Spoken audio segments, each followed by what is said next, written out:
¿Qué tal? Bienvenidos a este nuevo video en donde vamos a hablar un poco sobre la forma en que se debe estructurar un interrogatorio para el desahogo de la prueba testimonial en los procesos civiles.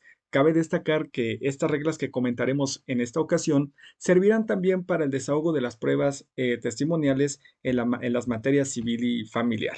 También es importante destacar que para este video excluiremos la forma en que se debe ofrecer la prueba testimonial y también las reglas generales de su desahogo durante la audiencia. Entonces, nos abocaremos principalmente, como ya lo habíamos mencionado, en la forma o la estructura de estos interrogatorios. Sin embargo, pues precisaremos algunos conceptos generales relacionados con los testigos o con el concepto de testigo para precisamente comprender de una forma mucho más adecuada la estructura de estos interrogatorios. Vamos a comenzar. Primero, tenemos que los testigos son las personas a quienes les constan los hechos, es decir, un testigo es aquella persona que presenció los hechos directamente y no se enteró de ellos por conducto de un tercero, ¿no? Entonces estamos hablando que es aquella persona que estuvo presente el día en que ocurrieron los hechos ya referidos y que además los presenció además o los percibió a través de sus sentidos, por ejemplo, la vista y el oído. Vio qué sucedió y escuchó lo que hablaron las partes o escuchó lo que haya sucedido en ese momento. La doctrina ha realizado, junto con la jurisprudencia, una clasificación sobre los tipos de testigos que podemos encontrar durante los procesos judiciales. Entre ellos tenemos al principal, que es el testigo presencial, que es precisamente, como ya lo comentábamos, aquella persona que estuvo presente en el momento que se desarrollaron los hechos y, como ya lo decíamos, pudo presenciarlos de forma directa y no por conducto de un tercero. Caso opuesto, el testigo de oídas, que quien tuvo conocimiento de los hechos, pero por haberlos escuchado de otra persona. Es decir, es que yo me enteré de esta situación porque me contó mi amigo, porque me contó mi hermano, porque me contó mi esposa, etcétera. Entonces, en este caso, la declaración a la que se le otorga valor probatorio pleno es precisamente aquella que es otorgada por el testigo presencial y no así el de oídas. Y de esta clasificación podremos mencionar un testigo más, que es el testigo conteste o los testigos contestes, mejor dicho, que son aquellos cuyas declaraciones concuerdan en los aspectos esenciales de modo, tiempo y lugar. Entonces, para que una prueba testimonial realmente tenga valor probatorio, es necesario que al menos declaren dos testigos para que el juez tenga la posibilidad de cotejar una declaración con otra y darse cuenta si realmente los testigos coincidieron en estos aspectos esenciales de modo, tiempo y lugar. Y con esto no queremos decir que los testigos tengan que declarar exactamente lo mismo, porque sabemos que son dos personas distintas, son dos personas que tienen formas diversas de contar lo que vieron, pero que sin embargo nos interesa saber, o al juez le interesará saber, si estos testigos realmente conocieron los datos esenciales de los hechos, si los percibieron de forma directa, por ejemplo, cuándo celebraron el contrato, en dónde lo celebraron y cuáles fueron y cuál fue el objeto del contrato, por mencionar un ejemplo. Entonces, estos testigos contestes gozan de mayor credibilidad porque precisamente sus testimonios son semejantes. E insistimos, es necesario y lo recomendable es ofrecer dos testimoniales y no conformarse con una sola, porque si solamente comparece un testigo a declarar durante el proceso, pues el juez no le otorgará valor probatorio porque no tendrá la oportunidad de cotejar su declaración con la de otro testigo. Muy bien, dicho todo esto, vamos a precisar las reglas esenciales para formular estos interrogatorios. ¿Cuáles son? Pues primero, las preguntas deben ser directas o verbales. Durante las audiencias, los abogados de la parte oferente y también los abogados de la contraria podrán formular sus preguntas al testigo. Aquí nos concentraremos sobre todo en las preguntas que realizará la parte oferente, dejando para otra ocasión el análisis de las repreguntas o de las llamadas repreguntas. Entonces, pues, de acuerdo a la legislación en general, pues el oferente podrá interrogar por conducto de su abogado al testigo de forma verbal.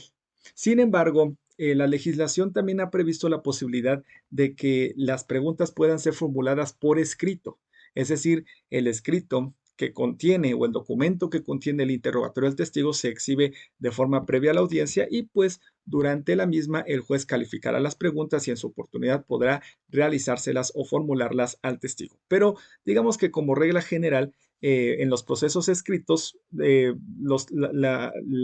interrogatorio al testigo se formula en la audiencia de forma oral. Y pues en las audiencias orales, juicio oral civil, juicio oral mercantil o juicio oral familiar, con mucho mayor razón, las preguntas se hacen de manera verbal.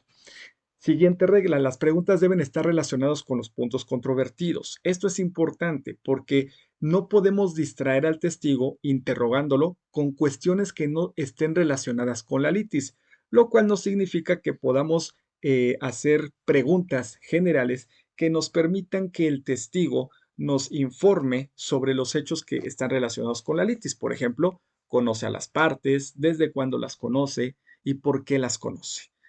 Entonces vamos a ver un poquito más adelante cómo se estructura este tipo de interrogatorio. Pero insistimos, la regla fundamental es que las preguntas estén relacionadas con los puntos controvertidos. Siguiente regla, las preguntas deben ser formuladas en términos claros y precisos. Es decir, no podemos confundir al testigo con las preguntas.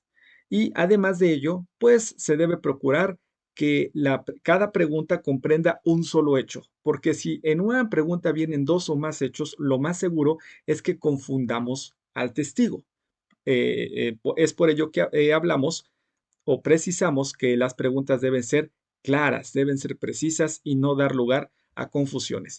Y la última regla esencial que podríamos mencionar es que las preguntas no deben ser indicativas, es decir, la pregunta no debe indicar la respuesta al testigo o la pregunta no debe indicarle al testigo la información que queremos obtener de él. Más adelante vamos a ver también los errores, un ejemplo de un error que se puede cometer al formular una pregunta por ser indicativa. Pues bueno, dicho todo esto, ahora sí vamos a plantear un ejemplo para entender cómo se estructura este tipo de interrogatorios.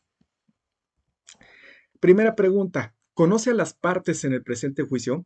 Como ya decíamos, las preguntas pueden ser generales y estas preguntas generales nos permiten que el testigo nos proporcione o nos dé a conocer los hechos y de esta manera evitamos que la persona que esté preguntando le dé la información al testigo. Dicho en otras palabras, el testigo debe proporcionarnos la información y no la persona que pregunta debe dar la información al testigo. Entonces, con este tipo de preguntas, que normalmente así se comienza este interrogatorio, pues nosotros vamos a conocer si el testigo realmente conoce o no conoce los hechos materia de la liti. Y lo primero y lo más básico es saber si conoce las partes. Veamos la respuesta. Sí, son la señora María Pérez López y el señor Juan Ruiz García. Aquí, para efectos de que se comprenda mucho mejor el ejemplo, pues no solamente haremos referencia a las preguntas, sino a las probables respuestas. Insistiendo que esto es un ejemplo para un caso concreto, ustedes tendrán la oportunidad de hacer otro tipo de ejercicios, ya sea en la materia familiar o en la materia mercantil. Muy bien. Siguiente pregunta. ¿Desde qué fecha los conoce? Seguimos con preguntas generales para que el propio testigo nos proporcione, perdón, la información necesaria.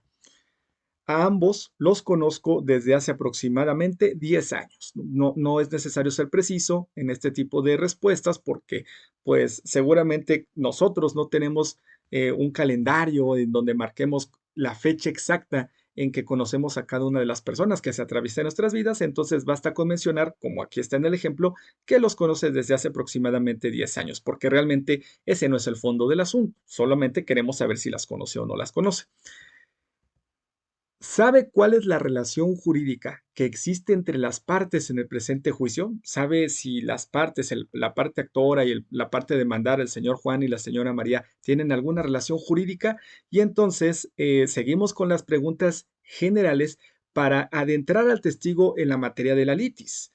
Y nos proporciona información si conoce la relación jurídica de ambos. Y vamos a ver cuál es la respuesta. Sí, celebraron un contrato de compra-venta. Y entonces esta pregunta ya es importante porque con base en ella vamos a comenzar a preguntar o interrogar al testigo sobre los hechos que son materia de la litis. Vamos a ver. Siguiente pregunta.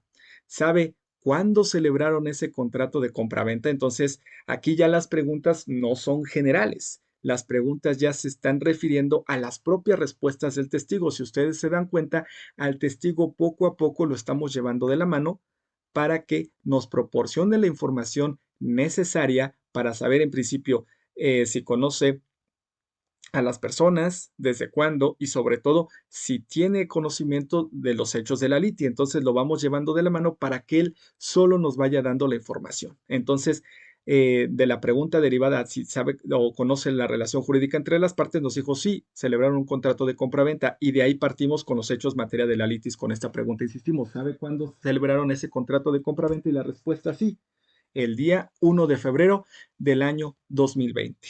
Continuamos con el interrogatorio relacionado con ese contrato de compraventa. ¿Sabe cuál era el objeto del contrato? Vamos a ver cuál es la posible respuesta. Sí, la casa que se encuentra ubicada en calle Ignacio Allende, número 10, Colonia Miguel Hidalgo, Alcaldía Cuauhtémoc, en la Ciudad de México. Entonces, el testigo ya nos está proporcionando información sobre el conocimiento que éste tiene del objeto materia de la compraventa. Siguiente pregunta, continuando en esta misma línea, ¿sabe cuál fue el precio de la compraventa? Sí, 1 millón de pesos. Entonces, el testigo nos está proporcionando información que está relacionada con la materia de la litis. Ahora bien, ¿sabe cuál era el plazo para el pago de ese precio? Vamos a ver cuál fue la respuesta, porque sabemos que en materia de compra-venta y más de bienes inmuebles, las posibilidades de una compraventa a plazos pues son diversas y vamos a ver qué contestó aquí. Sí, eran 3 pagos. El primero por 500,000 pesos, que fue realizado el día de la firma del contrato.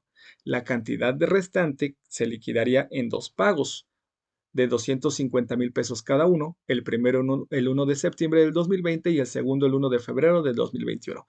Aquí para entender el ejemplo, pues estamos dando una completa muy precisa por parte del testigo, pero sabemos que los testigos podrían no necesariamente ser ambiguos, sino que dar respuestas muy concretas a cada pregunta. Entonces, si la pregunta es, ¿sabe cuál era el plazo para el pago de ese precio? El testigo tal vez nos podría contestar, sí, eran 3 pagos, ¿no? Tal vez nos conteste solo eso. Entonces, para que el testigo nos proporcione la información necesaria, tendremos que continuar preguntando a fin de que nos conteste lo que necesitamos saber. Entonces, si solamente a esta pregunta solamente nos hubiera referido sí, fueron en 3 pagos, por ejemplo, habría que preguntar, ¿sabe cuáles eran las fechas precisas de cada pago?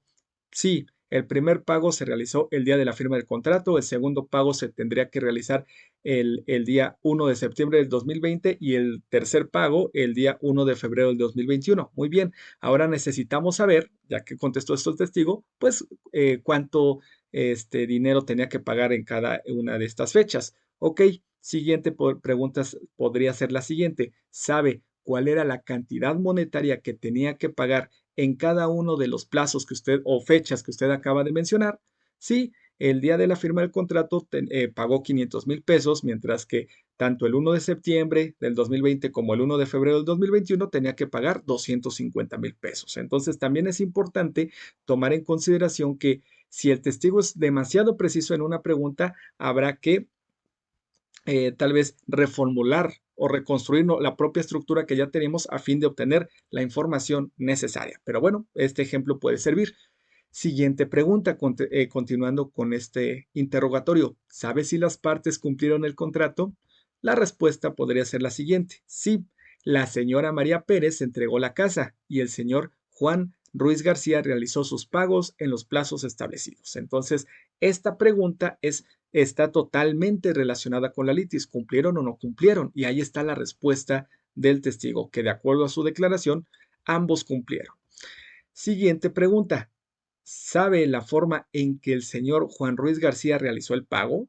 ¿Lo realizó en efectivo? ¿Lo realizó mediante depósito? Obviamente eso no lo preguntamos, insistimos, la pregunta tiene que ser general, pero ese es el sentido que le queremos dar a la pregunta, ¿no? ¿Cuál fue la forma en que el señor Juan Ruiz García realizó el pago? Vamos a ver qué contestó. En efectivo, como lo dije, la primera parcialidad de 500,000 pesos se pagó el día de la firma del contrato y los pagos restantes se realizaron en el mismo domicilio de la casa que la señora le vendió al señor Juan, en las fechas que ya he señalado anteriormente, ¿no? Entonces, el testigo es claro que está manifestando que el pago se realizó en efectivo, ¿no? Los 500,000 pesos a la firma del contrato y los restantes en el mismo domicilio de la casa que fue objeto de la venta. Y pues bueno, ya tenemos esta información por parte del testigo. Una pregunta más. ¿Sabe si la señora María Pérez López le entregó al señor Raúl Ruiz García algún recibo de pago?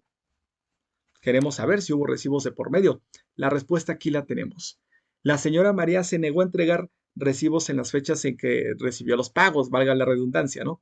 Ya que le manifestó al señor Raúl que se los entregaría en otro día, pero que no se preocupara, que todo estaba bien. Esa podría ser una posible respuesta. Esto podrá variar en cada caso concreto. Y finalizaríamos este interrogatorio con la razón de su dicho. Entonces, que el testigo responda la razón de su dicho, es decir, por qué sabe y por qué le consta todo lo que declaró en esa audiencia, ¿no? Entonces, una probable respuesta sería la siguiente. Todo lo sé y me consta porque firmé como testigo el contrato de compraventa. Además de que vivo junto con el señor Juan Ruiz García en la casa que le vendió la señora María. Es decir, cohabitan los dos en el mismo domicilio, por lo que estuve presente en las fechas en que éste realizó los pagos de las parcialidades. Ya lo habíamos dicho que el testigo ya había manifestado, perdón, que los pagos se hicieron en el mismo domicilio en que en que se llevó a cabo la venta o el domicilio que fue objeto de la venta. Muy bien, pues aquí tenemos este interrogatorio o este modelo de interrogatorio que les podría servir como base o como ejemplo para formular aquellos interrogatorios que ustedes o a los cuales ustedes se enfrenten en la práctica. Ahora, para finalizar este video, pues les vamos a proyectar en la pantalla algunos ejemplos de preguntas que no serán calificadas como legales porque tienen algún error o no cumplen con las reglas que mencionamos al inicio. Ejemplos. ¿Conoce a su presentante el señor Juan Ruiz García? Es incorrecta esta pregunta porque es indicativa. Ya decíamos, el testigo es quien nos tiene que proporcionar la información, no el que pregunta, no la persona que interroga. Entonces, en esta pregunta ya le estamos dando la respuesta, ¿no? Porque ya le estamos dando, perdón, el nombre de su presentante, ¿no? Otro ejemplo de este tipo de pregunta es, ¿sabe si las partes celebraron un contrato de compraventa el día 1 de febrero del año 2020? Pues también es indicativa porque ya le estamos mencionando que fue un contrato de compraventa y ya le estamos señalando la fecha en que se celebró el contrato de compraventa. Entonces, hay que evitar este tipo de preguntas, tienen que ser generales. Otro ejemplo de una pregunta que no será calificada de legal. ¿Sabe cuáles son los nombres de los padres de las partes en el presente juicio? ¿Por qué es incorrecta? Porque pues, esto no tiene relación con la litis. El nombre de los padres de las partes no tiene que ver con la controversia que está planteada en el proceso.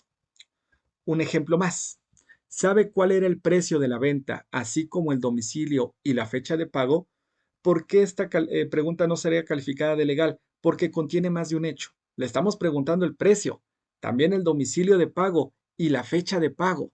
Entonces, pues son tres hechos en una sola pregunta. Tendremos que separar o más bien reformular la pregunta y separar cada uno de los hechos. ¿Sabe cuál era el precio de la venta? Sería una pregunta. ¿Sabe cuál era el domicilio de pago de la compraventa? Sería otra más. Y una última, ¿sabe cuál era la fecha de pago? Entonces hay que ser precisos y claros en cada pregunta porque esto daría lugar a confusiones en perjuicio del propio testigo. Muy bien. Pues con esto concluimos el video del día de hoy. Esperemos que les haya sido de utilidad y como siempre los invitamos a que se suscriban al canal y que además activen la campana de notificaciones a fin de que estén enterados en cada ocasión que nosotros subamos un nuevo video. Hasta la próxima.